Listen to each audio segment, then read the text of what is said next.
হাওরের আকাশে আজ মেঘ আর রোদে লুকোচুরি। নেত্রকোনার বিস্তীর্ণ হাওরের বুক জুড়ে এখন এক অদ্ভুত দৃশ্য।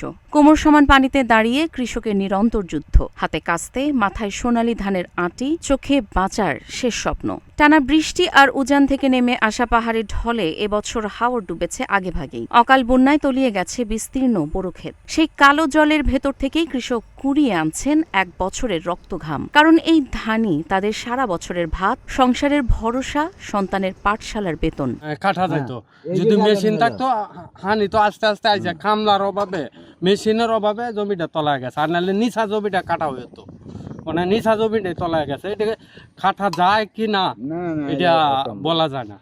প্রখর রোদে কাদা জলে ভিজে যাচ্ছে শরীর। কেউ বুক সমান পানিতে নেমে কাটছেন ধান, কেউ মাথায় আঁটি নিয়ে ছুটছেন উঁচু জমির দিকে। বৃদ্ধ কৃষকের চোখে জল। আর কয়টা দিন রোদ থাকলে হয়তো শেষ ধানটুকুও ঘরে তুলতে পারতাম।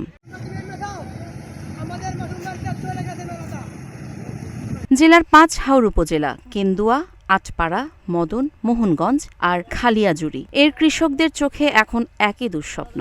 দীর্ঘদিন পানিতে শীষ পচতে শুরু করেছে। কোথাও ধান কালো, কোথাও আবার ঝরে পড়ছে নীরবে।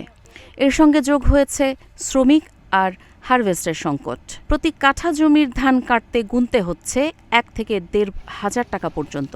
কৃষকেরা বলছেন, একদিকে বানের পানি, অন্যদিকে মজুরের আকাল। তবু রোদ উঠলেই ছুটে যায় মাঠে।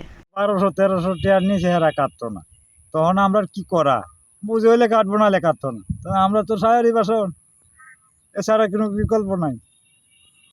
কামলাও পাইছে না, মেশিনও পাইছে না কাটতে, ওরা সব পানির তলে বসে।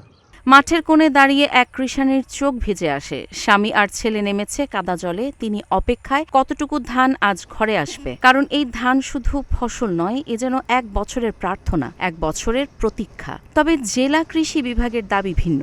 তারা বলছে হারভেস্টের কোনো সংকট ছিল না, তদারকিও চলেছে নিয়মিত। হাওরের মাঠ জুড়ে আজ একই ছবি, এক চিলতে রোদ, বুক ভরা দুশ্চিন্তা আর সোনালি ধানের জন্য জীবনের শেষ লড়াই। এ যুদ্ধ শুধু ফসলের নয়, এ হাওর পাড়ের মানুষের টিকে থাকার নীরব মহাকাব্য, এক জাতির অন্নদাতার নিঃশব্দ আর্তনাদ। কাজী ইশরাত জাহান দৃষ্টি, নাগরিক প্রতিদিন।